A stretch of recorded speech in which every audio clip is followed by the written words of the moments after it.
Ok. Alors, aujourd'hui, on est toujours sur BSPWM. Ce qu'on va faire, c'est... Vous avez remarqué quand vous êtes sur un desktop, mettons, j'ouvre une fenêtre sur un desktop, donc voilà, j'ouvre une fenêtre sur le desktop numéro 2, là, on voit. Si je ferme cette fenêtre, eh bien, je reste sur ce desktop, malgré qu'il n'y ait plus rien. Ce qu'on va faire, c'est qu'on va créer un script pour que lorsqu'il n'y a plus de fenêtre lorsqu'on a fermé la dernière fenêtre d'un espace de travail, on soit rebalancé vers le dernier espace de travail qui est occupé, ou visité, qu'on a visité mais qui est occupé. L'intérêt, c'est quoi? C'est finalement ne jamais se retrouver sur un espace de travail vide, hein. Comme ça peut nous faire sur i3 par exemple, c'est pareil, on ferme la fenêtre, hop, on est à la limite. Là aussi on peut créer un script, mais là on va le faire sous BSPWM. Donc alors j'ouvre un terminal et je vais faire man BSPC. C'est un petit peu long là, je suis en machine virtuelle, mais bon. Et on va chercher subscribe. Ok, donc on peut demander à BSPWM de souscrire à des événements. Et ici on va chercher un autre terme. On va faire node remove. Voilà. Donc on peut demander à BSPWM de surveiller lorsque un node est supprimé. Le node, je rappelle, c'est un espace, c'est l'espace que va occuper une fenêtre dans un desktop. Au départ, il n'y a pas de fenêtre, donc le node, il est pratiquement l'entièreté de notre espace de travail. Ok? Donc, ce qu'on va pouvoir faire ici, ok, donc on va demander à BSPC de souscrire, donc de souscrire à l'événement node remove.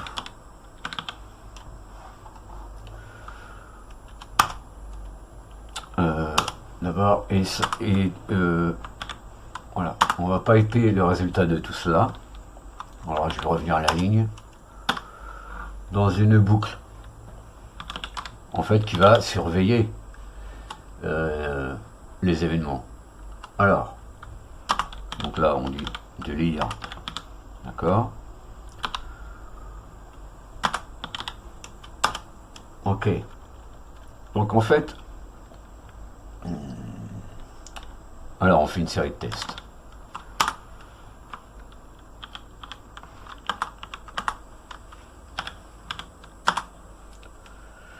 Ici.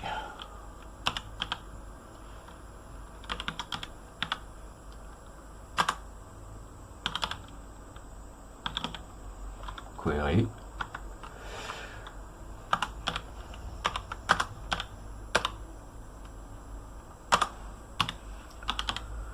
Alors, ici le point local, enfin là c'est, on demande à BSPC de trouver les nodes qui se trouvent dans l'espace de travail. Si je fais BSPC-node n, BSPC query, pardon, donc là je lui mets query, bah, il me trouve voilà.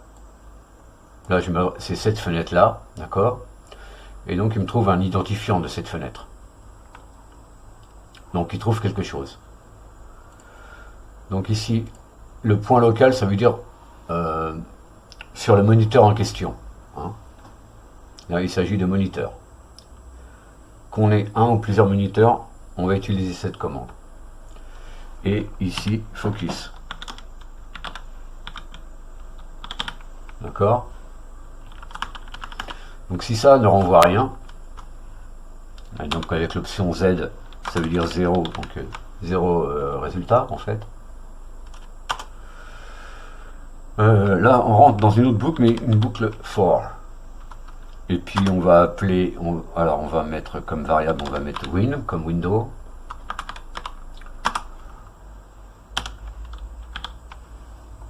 Et ici, on va faire un petit peu pareil. On demande à BSPC de chercher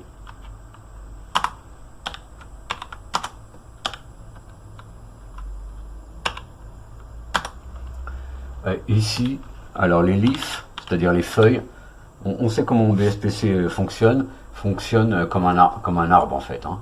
D'abord il y a le tronc, il y a les branches et les feuilles. Donc il y a la fenêtre parente, il y a les child, il y a les frères. Voilà, c'est une famille, d'accord? Ok, donc pareil ici, local. Et ici, alors, avec la forme négative, ok, window.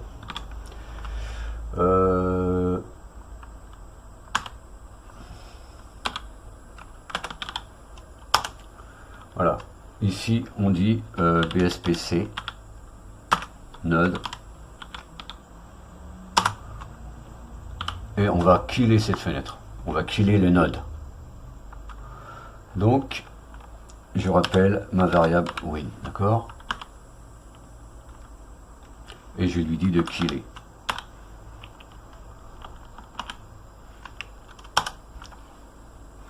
Pour toutes les fenêtres. Alors, ben maintenant on dit à BSPC de faire un focus, donc sur le desktop, BSPC desktop. Je pourrais le mettre comme ça, hein, focus, ou -F tout simplement. Mais je vais laisser comme ça, c'est plus explicite. Je fais un focus sur le dernier. Moniteur. Occupé. Occupied. Voilà. Ou, si on n'a qu'un moniteur, BSPC desktop focus last point occupied. Voilà. Et puis, évidemment, quand on veut que ça soit quelque chose qui soit qui tourne en arrière-plan, on lui met le et à la fin de la boucle.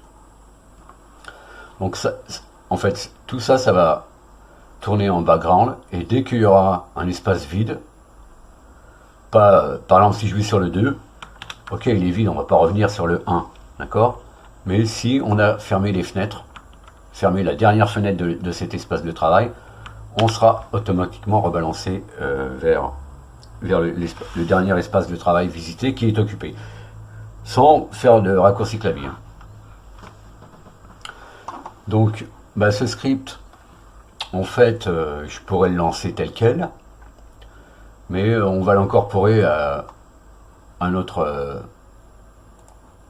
BSP WMRC. Donc, on va d'abord regarder s'il existe. Hein. Donc,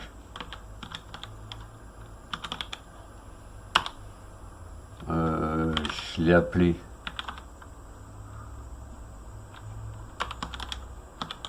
back and forth. Ok. Et ensuite, on va rentrer dans un bloc et on va faire quelque chose. Donc on va Tiens, il s'est passé un drôle de truc là. Je fasse attention en fait. Donc là, on va faire un test. Donc on va demander, on va vérifier déjà que le processus BSPWN back and forth n'est pas présent, ou s'il est présent, d'accord. Donc si on fait avec -n la commande PIDOF -x, alors PIDOF il peut avec cette option X trouver aussi des processus qui sont des scripts, pas simplement des processus d'application ou de processus système. Donc on a plus de chances de le trouver ainsi, d'accord. Et ici, bon évidemment, BSPWM back and forth. Donc si ça renvoie quelque chose avec N, hein, si le retour est une chaîne de caractères, ça peut être des chiffres. Donc en l'occurrence, le PID, ça renvoie des chiffres. Alors qu'est-ce qu'on fait? Eh ben, d'abord, on va le killer de manière silencieuse.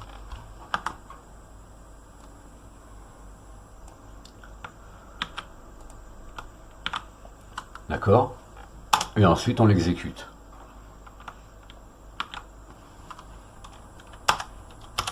Mais si c'est pas le cas, donc else on va mettre, d'accord, et ben on lance le script. Donc je récapitule. D'abord on vérifie que le script existe, donc ça va donner le chemin vers le script. Ensuite on fait un test pour voir si PIDOF trouve BSPWN back and forth,